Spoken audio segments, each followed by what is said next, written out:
Hey, you guys, welcome back to Year of Hope. We're so excited that you guys are joining us on this journey. We're praying for you today and glad that you guys are here.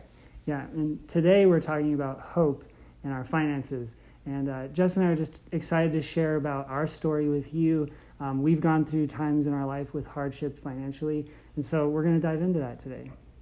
Yeah, and I think the thing that we're excited to share with you guys is that there is hope in your finances and that God really is a God that provides for us. And the reason that we know that is because God has done that in our story. Yeah. In 2010, during the Great Recession, I lost my job, and it was tough. My job provided our living.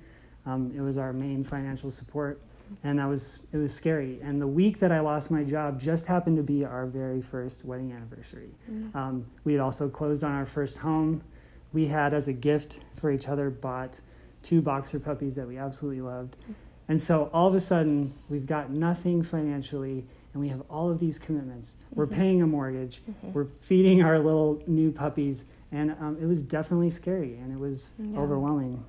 Yeah, I just remember John calling me. I was at work and worked at a church making, just a little income. And he called and, was just trying to assure me, Jess, if I need to, I'll get a job at McDonald's. If I need to, I'll sweep floors. Like, it's going to be okay. And I wanted to believe it was okay. But inside, I was absolutely terrified. And I walked out of work that day just like bawling my eyes out because I was so scared. And during that season, I remember, we locked down, we started doing Dave Ramsey, like we budgeted every single penny that we had, right?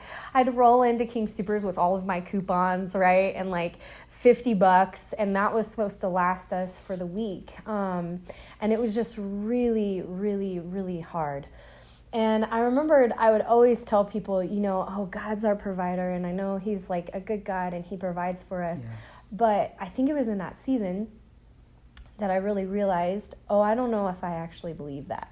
Mm-hmm. Like, I say that, but I actually don't think that's true. And it was during that season that God really began to show us that he was. One day we're driving down the highway, and John had a Toyota, an older Toyota. I think it was Loved that Toyota. It's like a 93 4Runner. Let's go.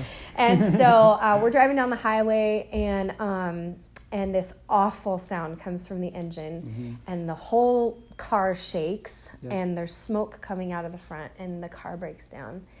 And I remember this like wave of fear just coming over my body, because how are we supposed to go to work if we didn't have a car? How was John supposed to go to an interview if we didn't have a car? How is this? And it's just a million questions rattling through my mind. And I almost felt truly like God grabbed my chest, and I felt him like hold me. And he was like, I've got you, was his phrase. Yeah. And about 2 weeks later, maybe a month later, we're at church. And a couple that didn't know our scenario, didn't kind of know our world or anything about us, came up to us and gave us a check. And the check was for the exact amount, maybe even a little bit more, of what it would cost to put a brand new engine in John's car. And it was during that season where I looked at God and thought to myself, okay, I've known you as my Lord, I've known you as my King, but I've not known you as my provider, and you really are. Yeah. And not only had we experienced this amazing gift and felt like, oh my gosh, God, you're taking care of us, but all of a sudden God started to challenge us, which was intimidating during a time of not having much money. He asked us to start giving more than what we had been giving. Now, Jess and I had been tithing all the time, and we felt like, hey, God, we're giving to you, and we've got some money to give. But during a time where we had very little, he actually asked us to give more. Mm-hmm. And we said, okay, we'll be faithful with the little that we have, God, because you're telling us to give more. And God has, from that, began to bless us. And, I think it was one specific Sunday. It was Compassion Sunday at our church. And that was a Sunday where people had the opportunity to sponsor a compassion kid. And for those of you who know about Compassion International, it's an incredible organization.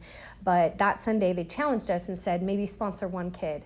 Well, I think it was $38, right? And for us at that time, that was a lot of money, like a lot of money every month. And I remember John grabbing my hand and us both being united kind of from God, like in the Holy Spirit, and us knowing like, yeah, he wants us to give during this time.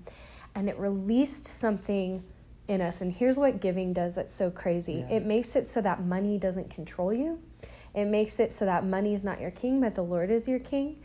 And so during that season, this is a true story, as sure as we're sitting here, we made less than we've ever made in our life. We gave more than maybe any other season of our life. And we saved more than any other season of our life.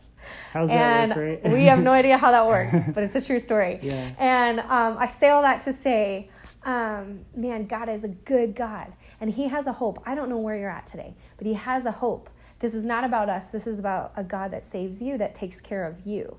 And no matter where you're at today, no matter where your finances are at today, no matter where your job is at today, God is a God of hope.